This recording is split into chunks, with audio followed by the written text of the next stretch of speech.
प्रिय भाई बहनों, आज हम आपको 7वीं शताब्दी के प्रसिद्ध बौद्ध मानवतावादी चिंतक शांति देव के बारे में बताएंगे। वे माध्यमिक दर्शन के आचार्यों एवं तांत्रिक सिद्धांतों में नालंदा महाविद्यापीठ के आचार्य शांति देव का महत्वपूर्ण स्थान रहा है। वो राजा कल्याणवर्धन जो गुजरात के थे उनके पुत्र थे और उनके राजाभिषेक के केवल एक दिन पूर्व ही उन्होंने घर से संन्यास ले लिया था। नालंदा विहार के सर्वश्रेष्ठ पंडित जयदेव इनके दीक्षा गुरु थे। अंततः शांत स्वभाव होने के कारण उनका नाम शांति देव था। वे अत्यंत शांत एवं सरल स्वभाव होने के कारण सहपाठी उन्हें बुद्ध समझते थे। वर्तमान में शांति देव की 2 कृतियां शिक्षा समुच्चय एवं बोधचर्यावतार ग्रंथ हैं, जिनमें बोधाचार्य अवतार जो उनका उत्कृष्ट ग्रंथ है, यह मानवतावादी साधनों का अपूर्व ग्रंथ है। इस ग्रंथ में मानवता के साथ संपूर्ण विश्व की अखंडनीयता, उसकी मूलभूत एकता की प्रखर अनुभूति है।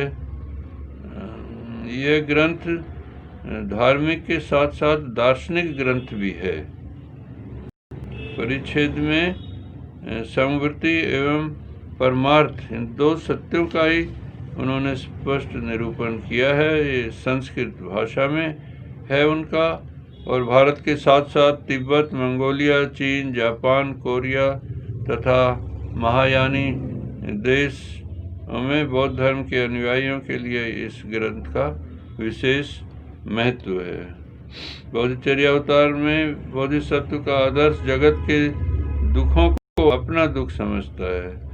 यह अनुभूति शांति देव के उद्गारों में अत्यंत सुस्पष्ट होने से प्रकट हुई। बोधिसत्व साधक जगत के प्राणियों के उद्धार के लिए स्वर्ग निर्वाण की प्राप्ति को भी ठुकरा देता है। उनका ध्येय मैत्री करना, मुदिता और उपेक्षा भावना से दुख में जगत में प्राणी मात्र के उद्धार की कामना मात्र है। उन्होंने मनुष्य जन्म को पुरुषार्थ साध्य बताया है, इसलिए मनुष्य को इस जन्म में परहित कामना से कार्य संपन्न करना चाहिए। बोधिचर्या अवतार के कवि आचार्य शांति देव स्वयं अपने उद्धार के लिए चिंतित नहीं हैं। उनका प्राणी मात्र के दुख निवारण के लिए वो चिंतित हैं। वे स्वयं अपना निर्वाण नहीं चाहते।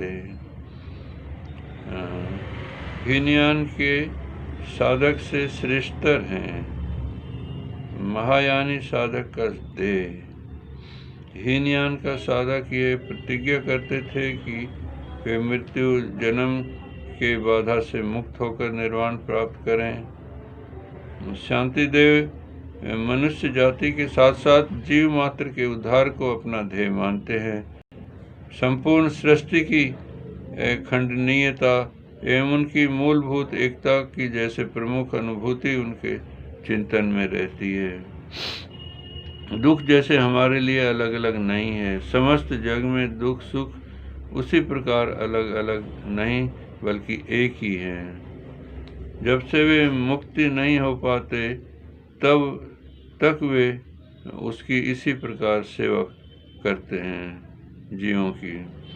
इतना ही नहीं, वह परिनिर्वाण मुक्त होकर बुद्धों से हाथ जोड़कर प्रार्थना करते हैं कि वे निर्वाण प्राप्त करने में जल्दी ना करें, अनंत कालों तक ठहरें, ताकि संसार में अंधेरा समाप्त हो और संसार के दुखी प्राणी भटक भटक कर मरने से बचें।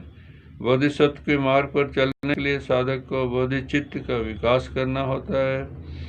बोधिसत्व का जीवन दर्शन निस्वार्थ समाज सेवा का है और उसकी प्रार्थनाएं होकर एक प्रकार से दृढ़ प्रतिज्ञाएं हैं। इस प्रकार आचार्य शांति देव के चिंतन में मानवता की साधना का अद्भुत उदार चिंतन है। दुखों को दूर करने में पुण्यों की रक्षा, शुद्धि एवं वृद्धि का उद्देश्य है। भोग की शुद्धि एवं पुण्य की शुद्धि करनी चाहिए एवं इसके लिए आत्मभाव, भोग एवं पुण्य की निरंतर वृद्धि करनी चाहिए। इसके अतिरिक्त सभी दूसरे कार्य निष्फल हैं और निष्फल कार्यों के त्याग के निरोध से ही मनुष्य अपनी पूरी रक्षा कर पाता है। आत्मभाव के शुद्ध हो जाने पर भोग उसी तरह पुण्य होता है जैसे मनुष्य के लिए पका भात हितकर होता है। आत्मभाव की वृद्धि इस आशय से करनी चाहिए कि लेने वाले बहुत हैं और देने के लिए आत्मभाव ही है। इस सोच से आत्मभाव की वृद्धि करनी चाहिए। शांतिदेव प्रासंगिक परंपरा के अनुयायी हैं। महायान दर्शन के आचार्यों का दार्शनिक चिंतन का सूक्ष्म परीक्षण करने से ज्ञात होता है कि माध्यमिक दर्शन के आचार्यों में सैद्धांतिक दृष्टि से स्वतांत्रिक माध्यमिक एवं प्रासंगिक माध्यमिक ये दो उपभेद हैं। माध्यमिक स्वतांत्रिक परंपरा के वे दार्शनिक हैं जो पदार्थ की स्वलक्षण सत्ता मानते हैं जिसे वे शून्यता कहते हैं, और माध्यमिक प्रासंगिक इस परंपरा के वे दार्शनिक हैं जो पदार्थों की स्वलक्षण सत्ता व्यवहार में भी स्वीकार नहीं करते और उस निस्वभावता को ही शून्यता कहते हैं। निस्वभाव शून्यता के सम्यक ज्ञान के लिए उसे निषेध को जानना सर्वप्रथम दृष्टि होना चाहिए, अन्यथा उस शून्यता का अभ्रांत निश्चित ज्ञान संभव नहीं होगा। बोधाचार्य में आचार्य शांतिदेव कहते हैं, समवर्ती परमार्थवश अर्थात व्यवहार तथा परमार्थ दो सत्य हैं। परमार्थ सत्य जो कि निष्प्रपंच तत्व है, बुद्धि का विषय नहीं बनता। प्रपंच विषय जो बुद्धि है उसी का नाम व्यवहार सत्य है। व्यवहार और परमार्थ के ज्ञान के अधिकार प्रकार के देखे जाते हैं। एक ध्यान के द्वारा समाधि के बल से शून्यता के ज्ञान वाले हैं और दूसरे अपने श्रुत ज्ञान के आधार पर शून्यता का अर्थ जानने वाले साधारण अर्थात वस्तुवादी हैं। यदि वस्तुवादी ये तर्क देते हैं कि स्वप्नवत जगत मिथ्या ही है, तब उसका स्कंद द्वारा निरूपण करना या उसे क्षणिक आदि कहने के अर्थ का उचित ही नहीं है। इसका उत्तर देते हुए शांतिदेव कहते हैं कि भगवान ने दुनिया के लोगों को शून्यता में प्रवेश कराने के लिए स्कंद आदि पदार्थों को निर्मित किया। शून्यता दर्शन के बिना बोधि लाभ नहीं होगा, ऐसा आगमन में कहा गया है कि बुद्ध पूजा से पुण्य फल प्राप्त होता है। जैसा तुम वस्तुवादी परमार्थ बुद्ध की पूजा करने से परमार्थ पुण्य के प्राप्त होने का विश्वास रखते हो, उसी प्रकार व्यवहार सत्य मानकर पूजा करने से भी व्यावहारिक पुण्य प्राप्त होता है।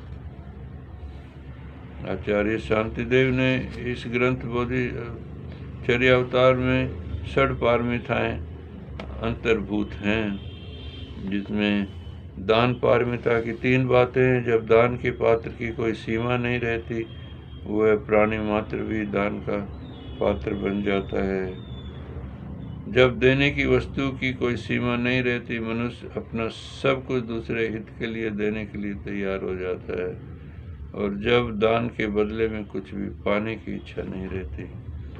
तो इस प्रकार दान पारमिता में शील, शांति, वीर्य, ध्यान, प्रज्ञा आदि ये गुणों को पूरा करना होता है। शील समाधि साधनों को तथागत ने प्रज्ञा के लिए भक्ति का सब मंगल हो।